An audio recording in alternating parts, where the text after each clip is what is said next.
deuxième film réalisé par Clint Eastwood, est déjà un chef-d'œuvre. Écrit par Ernest Tidyman, le scénariste de Shaft et French Connection, L'Homme des Hautes Plaines fut chahuté lors de sa sortie dans l'Hexagone par la critique française de l'époque qui qualifia le film de nazi à cause de la présence de Clint Eastwood devant et derrière la caméra.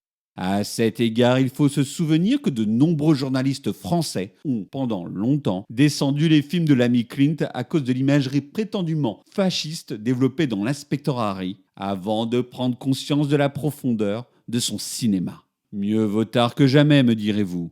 Outre cette réception critique désastreuse, la version française de l'époque est également à proscrire. Le dernier dialogue dans la VF est modifié, alors qu'il est essentiel, car il donne tout son sens à un récit aux frontières du fantastique, où une ville est repeinte en rouge et surnommée Elle par notre héros.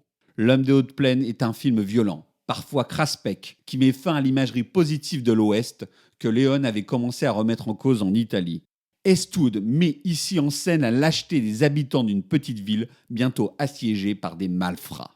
À ce titre, le personnage d'étranger qu'il incarne est loin d'être un héros. Il est en effet difficile de s'identifier à un protagoniste qui n'hésite pas à maltraiter les autres. L'Homme des Hautes Plaines est un film ambigu moralement, mais aucunement fasciste. Clint Eastwood considère tout simplement ici que la civilisation et l'ordre social ne sont que des outils pour masquer la corruption et les bassesses de l'être humain.